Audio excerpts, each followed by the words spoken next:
What's good, YouTube? Welcome back to my channel. In today's video, we'll be reacting to lazy people never get fired. Here's why. I'm actually curious about this because I'm not gonna lie. I've definitely experienced some coworkers that just don't do anything, but for some reason they just never get fired. I don't understand. Like they don't even get any disciplinary, any no warning, nothing. I be thinking they must have been doing some unspeakable things to keep that position. But anyway, man, let's get into it.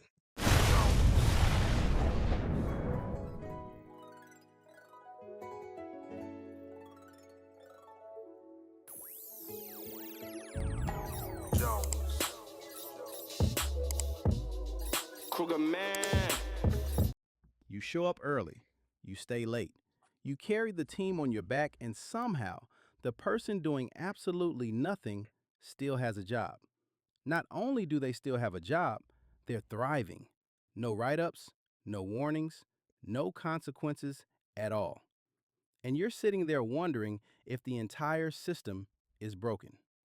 My name is Dre, and today we're breaking down the 4 reasons why the laziest people at work are practically untouchable, while hard workers like you keep getting punished for being good at your job. Once you understand how this game actually works, you'll never look at your office the same way again. Let me take you back to a role I had a few years ago. I worked on a team with this guy. Let's call him Marcus. Marcus was perfectly likable. Good energy, always smiling, no personal issues with the guy whatsoever. But when it came to doing actual work, Marcus was a ghost. The rest of us were stretched thin, handling 2 or 3 roles each because management loved the idea of running lean. Everyone understood the situation and everyone pulled their weight. Everyone except Marcus. Marcus would drift in around 9:30, spend 20 minutes catching up on group chats, disappear for a long coffee run, and eventually settle into his desk where he'd spend a suspicious amount of time scrolling through sports highlights. His responsibilities were mostly independent, so most days we just shook our heads and moved on. But every now and then we had to collaborate, and that's where things got ugly. Marcus would dodge every assignment he could, claiming he was swamped. And on the rare occasion he actually committed to a deliverable, there was maybe a 1 in 10 chance he'd follow through. The rest of us would scramble to cover whatever he dropped. His unfinished work became our emergency, and somehow we ended up taking the heat when things went sideways. And here's the part that really got under my skin. Because high performers are wired to be good teammates, we didn't just tolerate it, we enabled it. We'd stay an extra hour to clean up what Marcus left undone. We'd quietly redo his sloppy contributions before anyone noticed. And if you're being honest with yourself, you probably do the same thing. You don't think twice about stepping in because that's just who you are. You might even be a bit of a people pleaser about it, but that's a topic for another video. The point is, if you've ever lived this, you already know how maddening it is. But here's what I've learned since then. It's not random, it's not bad luck. There is a very specific playbook that lazy people follow, whether they realize it or not. And it starts with reason number 1. Lazy people have an obsessive understanding of what actually matters.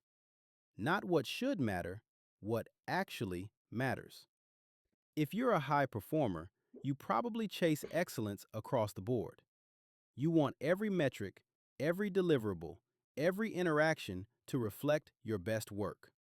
You take pride in exceeding expectations because that's who you are. Lazy people don't operate that way.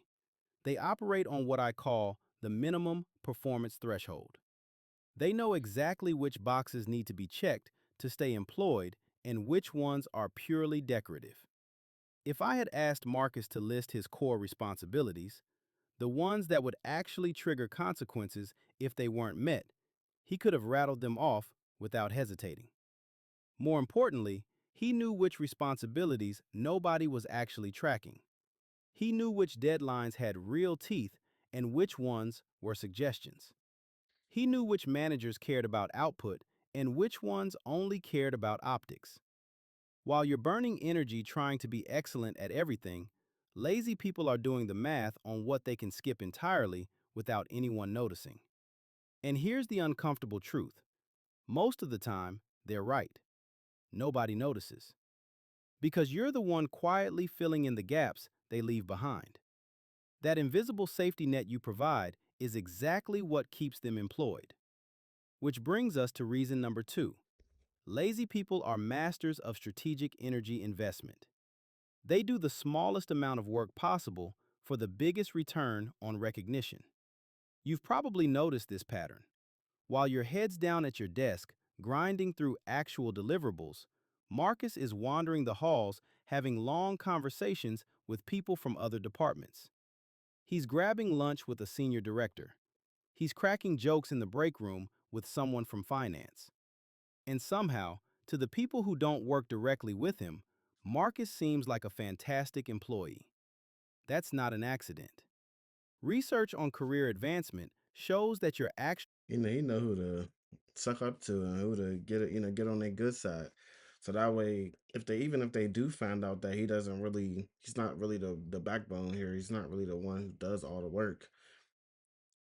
You know, he's cool though. He's cool. He brings donuts here and there. He's pleasant to be around. And he does some stuff. You feel me? It's cool. Like when everything that he's really supposed to be getting done is being done by somebody else. That's crazy. But I definitely have encountered people like this for sure. It's ridiculous. job performance accounts for a surprisingly small portion of what determines your promotability. Your visibility and the perception people have of you carry far more weight. Lazy people understand this instinctively. They don't waste energy on work that nobody important will ever see. Instead, they invest that energy in being seen, being liked, and being perceived as valuable even when they're contributing almost nothing. And remember that one time out of 10, when Marcus actually followed through on something?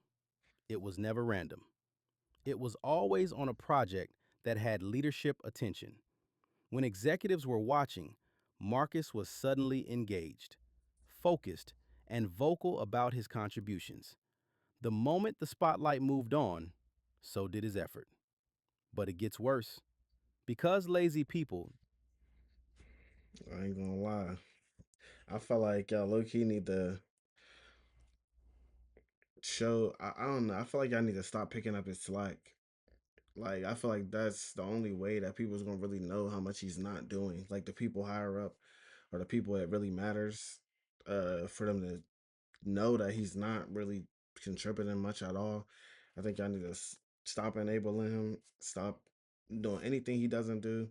It just won't get done, and they will notice that, and they're gonna come try to point fingers. And y'all need to keep it honest and be like, some people here that ain't really doing anything. They're not really doing their job here. So if you want these things to get done, you need these things to get done. You need to go talk to him, or they won't get done. Or you can fire him and hire somebody else who will actually do work. Cause I'm not finna cover up for you,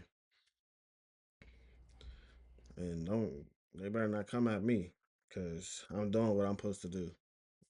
Uh, you know, yeah, I feel like that's the worst thing you could do is enable this person, especially when they're getting all the praise and everybody likes them.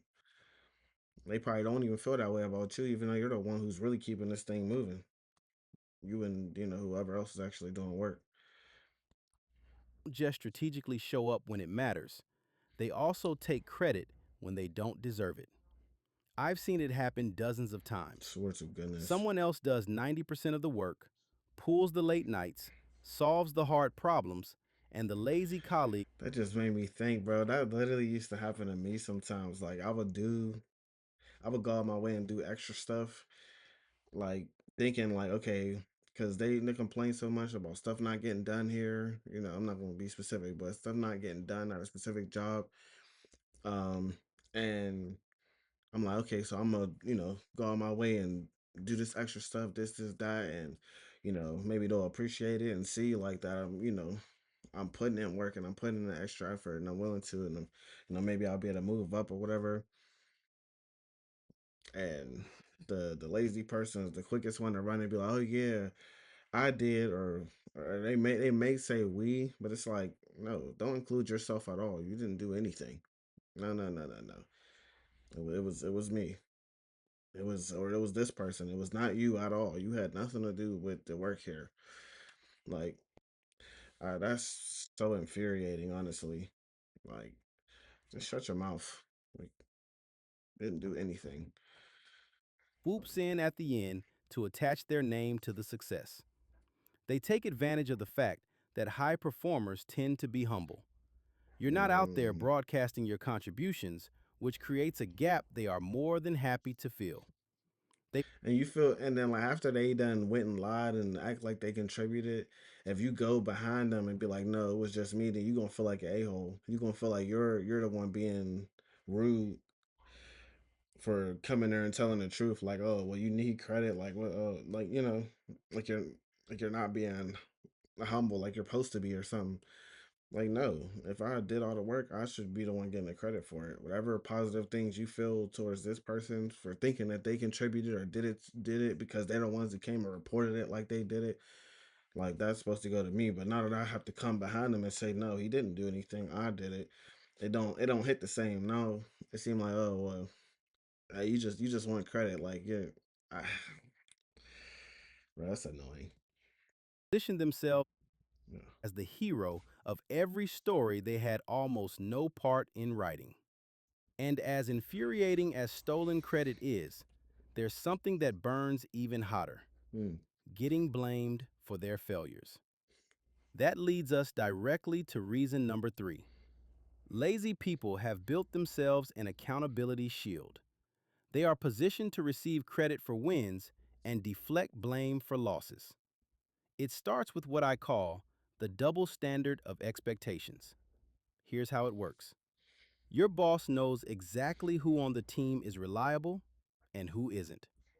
They know that if something critical needs to get done, you're the person to call.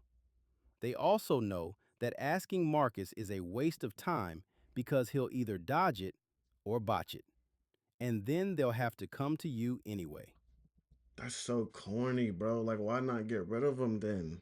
Why not fire them? It's like, bro, if you know they're not reliable, like they're not, bro. I'm like, it's so relatable to job jobs that I've done recently. Like, I just don't get it. Like, if you call on this person, it's not going to get done right, or they're just not going to do it. They're going to completely avoid it and it won't get done. But this person is reliable. So instead of giving them the praise for it, giving them a raise for it, or whatever, you know, whatever positive things you're giving to this lazy person, like why don't you just give it to them and get rid of this person who don't do their job? Like unless you have a high turnover rate or you just have a hard time like getting people in there, like okay, but like a lot of people are looking for jobs, but that shouldn't really be a problem for most jobs. Like why not just reward the good behavior so that way anybody who's lazy or not doing anything, they won't feel incentivized to keep laying back unless their regular paycheck is just enough for them. But putting the blame on somebody who is reliable when there's people who you're letting slide for not doing anything on the regular, and we all know it. Everybody knows it, but for some reason they're like, because we all know it, they're like immune to being accountable. Like we shouldn't hold them to a higher standard or get rid of them and get somebody else in here. I don't. They put that pressure on them to do better and to actually do their job. Because if not, then like, why are you coming at the reliable person? I don't get it, bro. So they skip the middleman and come straight to you every single time. This creates a brutal cycle. Because you're reliable, you get more work. Because you handle more work, they expect even more from you.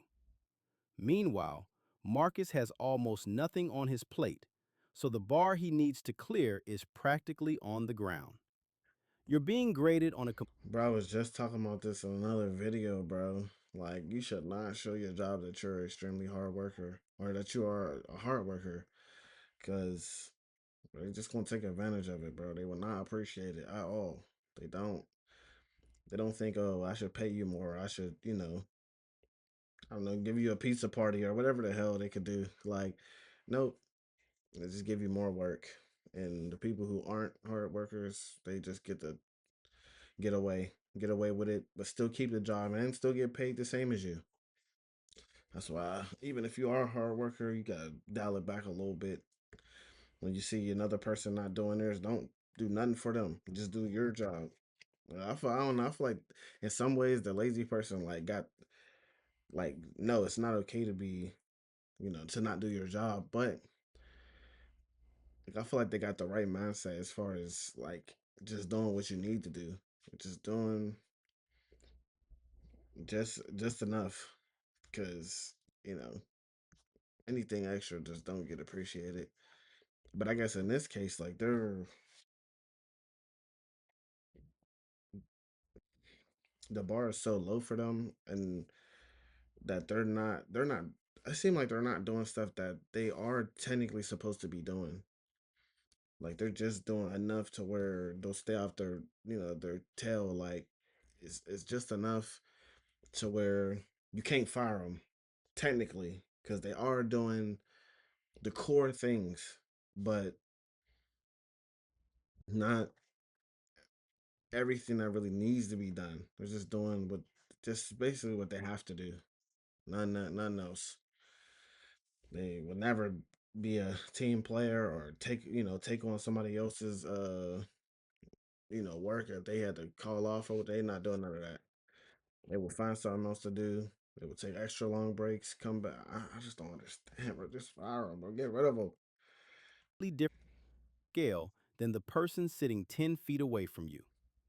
But it doesn't stop there. Lazy people also use what I think of as passive delegation. It's not the formal kind where a manager assigns you a task. It's the kind where a lazy colleague simply doesn't do their part and you're left holding the bag. When Marcus didn't deliver his piece of a group project, the rest of us had two choices: do his work for him or let the whole project fail and deal with the fallout. And since our names were on it too, we always picked option one. Marcus knew that. He was counting on it. He understood that creating enough pressure would force someone else to step in, and once they did, he was free and clear.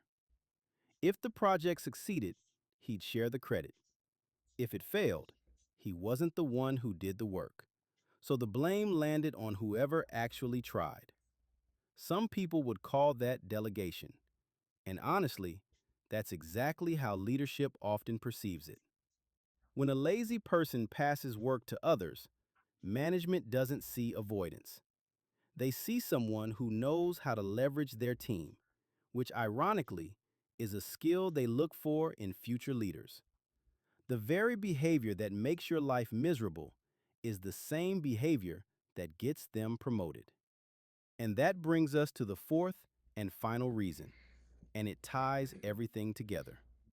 Lazy people are not a problem for the people who have the power to fire them. Think about it from your manager's perspective. Marcus isn't missing major deadlines because he barely has any. He's not creating conflict because he avoids doing anything that could generate it. He's not threatening anyone's position because he's not ambitious enough to be a threat.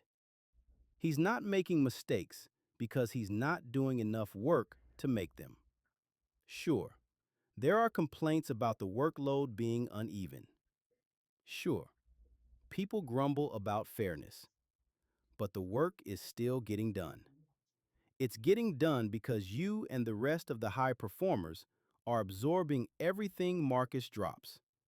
From your manager's chair, there is no fire to put out. The team is delivering. The metrics look fine. And Marcus is pleasant, visible, and drama-free. Why would they disrupt that? Firing Marcus creates a vacancy they need to fill, a hiring process they need to run, and a transition period that could actually cause the disruption they've been avoiding. Keeping Marcus is the path of least resistance, and most managers will take it every single time. And here's the part nobody talks about. Many of the people in leadership got to where they are by doing a version of the same thing. They networked, they delegated, they managed perceptions. So when they look at Marcus, they don't see a problem employee. They see someone who reminds them of their own climb. That's not a comfortable truth, but it explains why the system protects these people instead of holding them accountable. So here's where this leaves you. Lazy people at work are not your boss's problem. They're your problem. You're the one absorbing their workload, covering their mistakes, and burning out trying to maintain standards they never had. None of that is your fault. The system is designed to exploit your reliability and your willingness to do whatever it takes to get the job done. But understanding the game is the first step to refusing to play it on their terms. You can start setting boundaries and stop automatically volunteering for work that isn't yours. You can get strategic about your own visibility instead of just grinding in silence while someone else takes the spotlight. And most importantly, you can stop being the invisible safety net that makes their laziness sustainable. The playing field was never level, but now you can see exactly where the slope is. And once you see it, you can't unsee it. Man, W video. I ain't gonna lie. I mean, of course, I was already hip to that there was lazy coworkers, but I feel like this kind of broke it down on why managers refuse to fire them. Like, because I just really never understood, never really, I still don't fully got a full grasp of it, but yeah, I don't know. He broke it down pretty good. This is something I'm definitely gonna think about, like while I'm at work and peeping certain things and seeing how certain people move. Again, I'm one of them people who have it in my mind, like I'm gonna make sure I do my part and do what I'm supposed to do, but I'm not doing somebody else's job, bro. And I'm definitely, and if I have to do it, so I don't end up looking bad in the end, I'm gonna say something about it. If nothing happens, then I don't know, bro. They gonna end up being mad because whatever they ain't do, it's just not gonna get done. That's just how I'm coming. But anyway, you let me know your thoughts down in the comment section down below. And until next time, I'll